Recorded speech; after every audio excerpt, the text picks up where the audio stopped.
hi friends welcome to रेन्ना समयल इन्नैक्कु என்ன சமையல் பார்க்க போறோம்னா ரொம்ப சுவையான மணமான பிரியாணி மசாலா தான் பார்க்க போறோம் வீட்லயே ரொம்ப சுவையா இந்த மணமான பிரியாணி மசாலாவை செஞ்சிரலாம் இந்த பிரியாணி மசாலாவை பயன்படுத்தி சிக்கன் குழம்பு மட்டன் குழம்பு சிக்கன் கிரேவி மட்டன் கிரேவி எது வேணாலும் செய்யலாம் ரொம்ப சுவையாவும் மணமாவும் இருக்கும் எளிமையான முறையில் ரொம்ப சுவையா செய்யக்கூடிய இந்த பிரியாணி மசாலாவை எப்படி செய்யறதுன்னு வாங்க பாத்துறலாம் பிரியாணி மசாலா பண்ணுறதுக்கு கொஞ்சமாக பிரியாணி இலை சேர்த்துக்கலாம் இதில் ஒரு 10 பிரியாணி இலை இருக்குது 4 டேபிள் ஸ்பூன் அளவுக்கு தனியா சேர்த்துக்கலாம் காய்ந்த மிளகாய் 10 எடுத்துருக்கேன் உங்கள் காரத்துக்கு தகுந்த மாதிரி சேர்த்துக்கோங்க பட்டை 10 கிராம்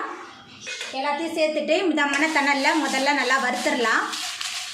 பிரியாணி மசாலா வீட்டிலே ரெடி பண்ணி வச்சுக்கிட்டா நம்ம பிரியாணி சமைக்கும் போது நல்ல மணமாகவும் சுவையாகவும் இருக்கும் மிதமான தணலில் வச்சு நல்லா வறுத்துடலாம் பட்டை காய்ந்த மிளகாலாம் வறுபட ஆரம்பிச்சிருச்சு இப்போ இதில் மராட்டி மொக்கு சேர்த்துக்கலாம் 5 மராட்டி மொக்கு எடுத்துருக்கேன் கூடவே 3 டேபிள் ஸ்பூன் அளவுக்கு கிராம்பு சேர்த்துக்கலாம் 3 டேபிள் ஸ்பூன் மிளகு ஜாதிபத்திரி 5 கிராம் ஏலக்காய் 15 எடுத்துருக்கேன் எல்லாத்தையும் சேர்த்துட்டு நல்லா வறுத்துடலாம் இந்த பிரியாணி மசாலாவை பயன்படுத்தி நம்ம சிக்கன் குழம்பு மட்டன் குழம்பு எல்லாத்துலேயுமே சேர்த்துக்கலாம் ரொம்ப சுவையாக இருக்கும்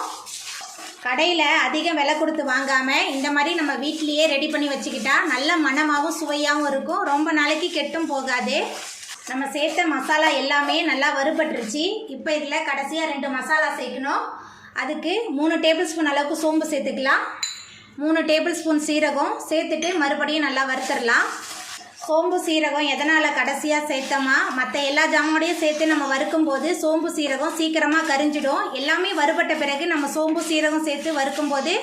எல்லாமே சமமாக வறுபட்டு வரும் அதனால தான் கடைசியாக சேர்த்துருக்கோம் சோம்பு சீரகம்லாம் நல்லா பொரிய ஆரம்பிச்சிருச்சு இப்போ நம்ம அடுப்பை ஆஃப் பண்ணிடலாம் அடுப்பை ஆஃப் பண்ணியாச்சு மசாலா நல்லா ஆறினதுக்கப்புறம் மிக்சியில் சேர்த்து நம்ம பவுட்ரு பண்ணிடலாம் வறுத்து வச்ச எல்லாமே நல்லா ஆறி வந்துட்டு அதை ஒரு மிக்சி ஜாரில் மாற்றிருக்கேன் இப்போ நம்ம அரைச்சிட்டு வந்துடலாம்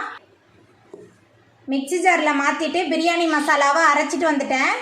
அவ்வளோதாங்க ரொம்ப சுவையான மணமான பிரியாணி மசாலா சூப்பராக ரெடி ஆகிட்டு எளிமையான முறையில் ரொம்ப சுவையாக செய்யக்கூடிய மணமான இந்த பிரியாணி மசாலாவை நீங்களும் உங்கள் வீட்டில் செஞ்சு பாருங்கள் இந்த வீடியோ உங்களுக்கு பிடிச்சிருந்தா லைக் பண்ணுங்கள் ஷேர் பண்ணுங்கள் கமெண்ட் பண்ணுங்கள் சப்ஸ்கிரைப் பண்ணுங்கள் அப்படியே பக்கத்தில் உள்ள பெல் பட்டனையும் கிளிக் பண்ணிடுங்க நன்றி